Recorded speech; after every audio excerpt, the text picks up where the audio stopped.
waaw El Malick daal nee na fi mu ne nii bépp député boo xamante ni daal da ngay daw assemblée. ay ndogal dinañ ko si yow. man de kon waa ji si laa fi mu jëm. waaw j'ai bien aimé quand même l'interpellation de la députée là bi ko interpellé. waaw ci yenn jëf yi nga xamante ni yenn député yi dañ koy def non seulement dañuy absenté mais dañuy yéex a ñëw bu ñu ñëwee jël kàddu perturber assemblée bi ba pare bàyyi fa député yi dem alors que am na député yu nga xamante ni 9h ba minuit ñu ngi à l'Assemblée nationale di ñëw ci ay liggéeyu commission et cetera mais ñooñu est-ce que war nañu bokk di partager même avantage yi même salaire bi que ki nga xamante ni keroog bañ ko falee lañ ko gëj a gis bi mu interpellé le président de l'Assemblée nationale ci loolu nekk nag yow Ndiaye nga sant te Gaynde Ndiaye moom boo soxlawee karawam bala nga cee jot di nga sonn de te ful la jooju nag laa bëgg nga jël ba ñi nga xamante ni ay député absentéiste la ay perturbateur ñi nga xamante ni bu leen neexee absenté bu leen neexee ñëw bu leen neexee du ñëw nañu si jël ay ndogal rek automatiquement ba mu daanalee le président de l'Assemblée nationale xamal ko ne que loolu moom na sa xel dal ndax am na ay ndogal yu nga xamante ni ak ay liggéey yu ñu nekk di def pour ñooñu léegi su paree nag yet bi ñëpp lay dal nag mais loolu mooy yoon xaaj ak seen moom kay amul xaaj ak seen. léegi nag comme yet bi ñëpp lay dal sama xel ne yër ca waaji si la après ma ne ko mannequin bi wër àdduna di photo moom fu muy mujj waaye sama xel it nekk na ci député bu mag bi nga xamante ni moom daanaka kenn du koy gis assemblée nationale góor gi ba anam Ahmadou waaw ñëw na barki démb oma démb waaw su ko neexee ñëw su ko neexee du ñëw waaw moom de daf ko def rek waaw affaire bi du jeu affaire bi du fo affaire bi du fo mu nga xamante ni bu la neexee ñëw wala bu la neexee di ñëw man su ma neexee suñu grand place bu la ma dem bu ma neexee du ma dem amul benn sanction bu ma ci fekk waxtaanukaay de la ko def waaw du waxtaanukaay nag du grand place waaw xam nga du grand place de te xoolal ndeysaan xoolal les jeunes yi nekk foofu député malgré le fait que amaguñu expérience parlementaire mais xoolal ni ñu respecté assemblée. mais doyen ma yebe ñun kañ lañ ko gëj a mën a am ba léegi. bilaay moo gën a xobe man ci député yi ma xam. non gis nga ci am na ci ay jeunes yoo xam ne non seulement dañuy participer au débat mais ils sont tout le temps présents ñi nga xam ne nag ñooy woowee seen bopp homme d'état. ñoo jàpp assemblée bi def ko comme grand place. waaw parce que loolu lañ tàmm. waaw mais loolu nag il faut arrêter ça il faut arrêter ça dëkk bi bu ñu buggee mu changer il faut que ñu teg ay mécanismes yoo xam ne day changer loolu dëkk bi mais on peut pas reconduire les mêmes pratiques. man de li ma ci gën a neex sàmm. waaw mooy ñun fii la ñu toogoon. di ko kaas waaw. nekkoon nag waaw le président de l'Assemblée nationale. moom bi man dama ko waxoon fii message laa lay lancer solennellement. dama bëgg nga jël ay matuwaay.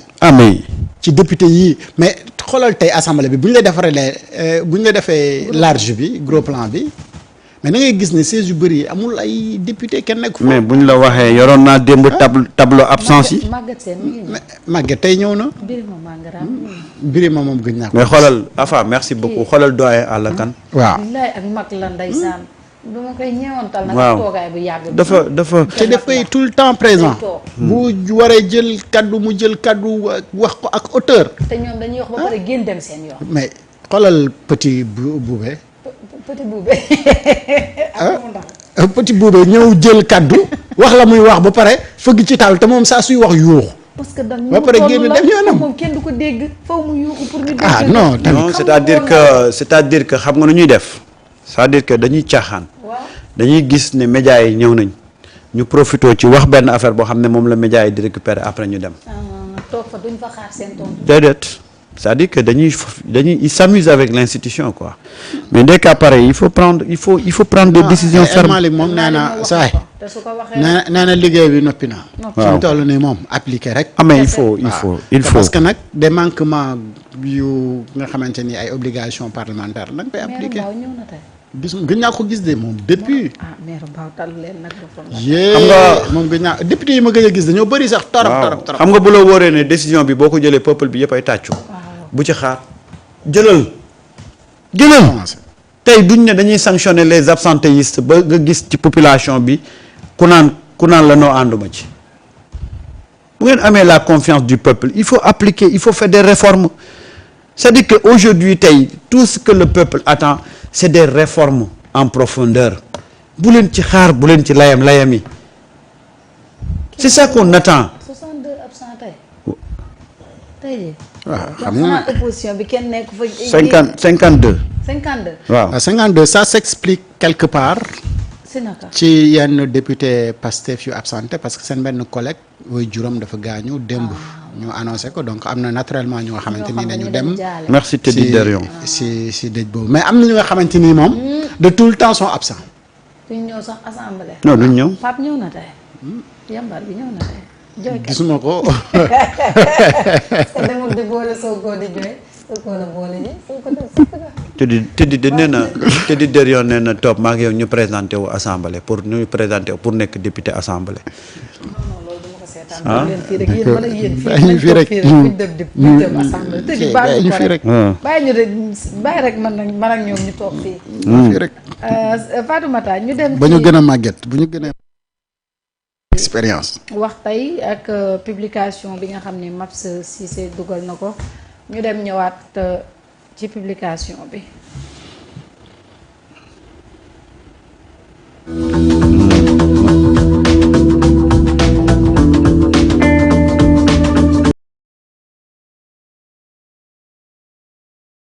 bi kay ab texam la bind teg. ci assemblée bi ñu jógee rek la ñuy delluwaat de. ah bon moom lu ci web lu ci kii wax sax moom. daal nee na. bu ngeen paree ci li web bi wax. waaw man it ma wax leen li ma wax tey. moo wax tey. waaw li Samba wax. li ma wax tey waaw. d'accord ñu dem alors li web bi wax tey mu ngi noonu muy Maps Cissé moom nag ci député yi la daal di ñëw comme niñ ko waxee mu ne salaire faramineux passeport diplomatique indemnité de logement crédit téléphonique Prado billet mec te mënoo leen passé te mënoo leen proposer benn loi te di attaquer étudiants yi maanaam daal li mu lim yëpp ci ay privilège yi nga xam ne député yi ñu ngi koy am te boobu ak léegi doyen Samba benn loi boo xamante ni daal mën nañ cee jàpp. proposé wuñ ko. waaw li muy wax nii c'est suite à une sortie benn député. Ouais. boo xam ne da doon un peu. la bon femme tey ça a été baalu un na. peu maladroit. tey baalu na. ah baalu na. kan la baalu na. waaw ça a été un peu xam nga maladroit. député boobu. moom laa doon pourtant waxoon naa ko fii ne ko Mori Diaw rek a ma jaaxal. xam nga c'est le papa de Mori Diaw. Moom nga doon wax démb. C'est le papa de Mori Diaw le deuxième gardien du Sénégal. moom laa doon wax fii dem mu ne ko Mori rek a ma jaaxal ci mbir yi xaw ma nu ma koy voilà def moom parce que jégalu na alors. sama waaw gis nga nag loolu. te tey kenn gisu ko. mais en dehors de sax attaques yi buñ ci génnee mais tey ci proposition de loi yi laa bëggoon sax nag ñu gën ci wax parce que itam li mu wax ni li ñu am lépp te boobu ba tey bi ñu toog ak léegi gisuñu benn proposition de loi boo xamante ni quand même ànd na ak cette révolution te yàgg nañuy toog fii di wax mbir moomu aussi parce que député yi aussi am na leneen loo xamante ni war nañ ko mën a apporter ñoom itam seen. xam nga première chose balaa ñuy sori. député dañu war a am assistant. yu leen di encadrer pour ci yenn questions yi ñu mën di leen ci jox ay informations. un député du peuple c'est du sérieux tu ne peux pas se di prononcer aussi question yoo xam ne maîtriser woo ko kooku benn la. ñaar moi j'ai toujours dit que il faut que ñu dem ba nga xam ne le député il travaille ñu koy fay di ko rémunérer en fonction des sessions foofu la ñu war a jëm neexul a dégg nag neexul a dégg waaye gis nga Marieta ñun suñu député yi il faut que ñu dem ci prendre des mesures yoo xam ne dañuy dem ba nga xam ne dootuñu amati parce que le député du peuple mais en réalité yenn privilèges yi pourquoi iñaane wuñ leen nag déedéet. soxoreere wuñ leen mais il faut que ñu dem ba nga xam ne assemblée dafay nekk nga ñëw liggéey en un temps bien déterminé ñu fay la en fonction de session nga daal di dëpp nekkaat ci sa yeneen yitte waaye ñun dañ fi kaasoon ay jamono privilège yi doon am ci assemblée yi fi jóge tey on reprend les mêmes choses man bu fekkee ne les conditions économiques la situation économique de ce pays là permettroon na ko sax man awma si problème mais dëkk boo xam ne da nga ñëw fekk ko au 4e sous-sol s'il y a des sacrifices à faire ñi nga xam ne ñoom la ñu jiital ñoom ñoo war a def ces sacrifices là deuxième chose si tu demandes des privilèges il faut que sur le terrain ñu gis li ngay impacter par rapport ak ni réew mi di doxee. oui. tout à fait. tey 1 an 8 mois en termes de proposition de loi wala yeneen ak yeneen ak yeneen lan lañ fi def lu concret les Sénégalais continuent à demander à ce que assemblée mu bouger dans le sens des préoccupations des populations mais tey ñu ngi nii lan la ñu mën a retenir comme bilan mais absolument rien. wallaay malheureusement nit nag balaa ngay laaj da ngay def ba pare. boo defee ba pare boo laajul sax nit ñi ñoo lay laajal waaye laajoo ba pare bëgg ñu jox la.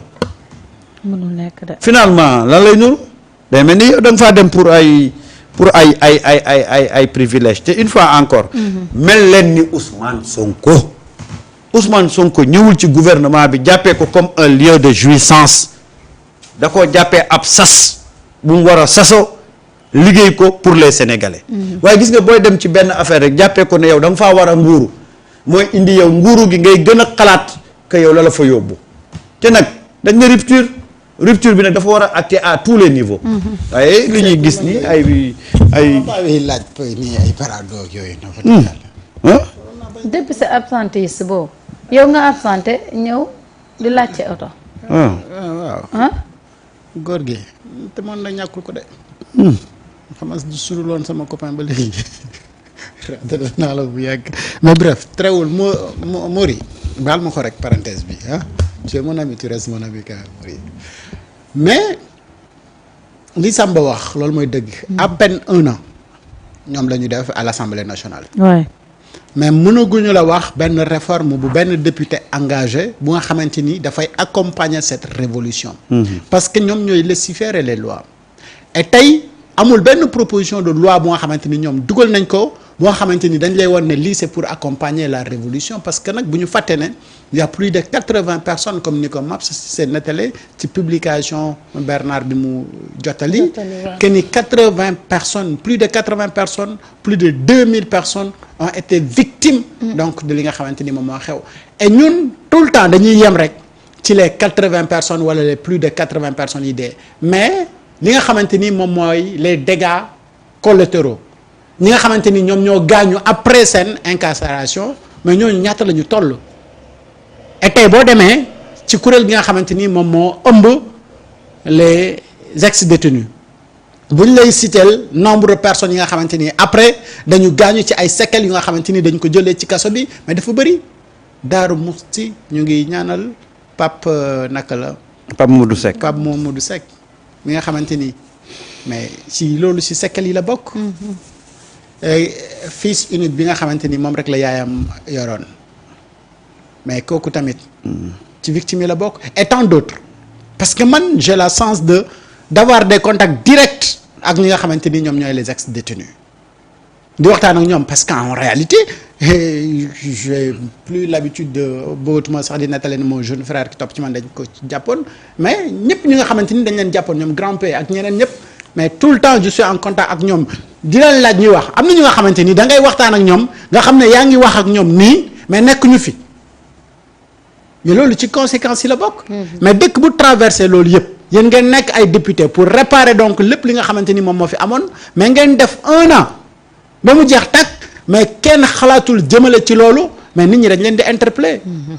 honorable député on ne vous appelle pas honorable tout simplement parce que dañ leen war a woowee ay honorable mais seen jëf ji war a honorer réew mi yéen a ko war a jëf mais tey amul proposition de loi mais ngeen toog fa di laaj salaire carburant ak parado et tout le monde sans exception ñi nekk ci opposition comme pouvoir ñu si ëpp seeni discours si wax seen avantage yenn saa yi ñu wax ba nit ñi neen mais phase bii nii xamee wuñ ko woon ci yéen et loolu ça a arrivé à d'autres députés yu nga xamante ni c'est des députés qui se disent d'être des patriotes ci ay avantages mais avantages yooyu noonu bala nga ko kaas mais xoolal sacrifice bi yenn doomu adama yi def pour nga am avantage boobu noonu sànq yaa ngi koy xalaat da ngay fàtte avantage boobu mais nga xalaat nan la ñuy def ba nga xamante ni dinañ mettre l'ordre dans la société. Map su fi mu génn tey baax na de. mu génn nooy na nepp. waaw. waaw fi mu génnee mooy na nepp jërëjëf rendez-vous 20h. waaw léegi man sama wax sa wax la ngeen dimbale ma ci. dafa am sama benn boy bu ñëw sama kër ne ma prête-moi le brada ou la brada ma jël brada bi di ko jox mu dem ba sori ne ma et le capuchon. quel capuchon. kubéer bi léegi damaa bëgg ngeen wax ma kubéeri brada moom nuñ koy woowee ci français ba ma ko ne capuchon yi lan mu ne ma kubéer bi.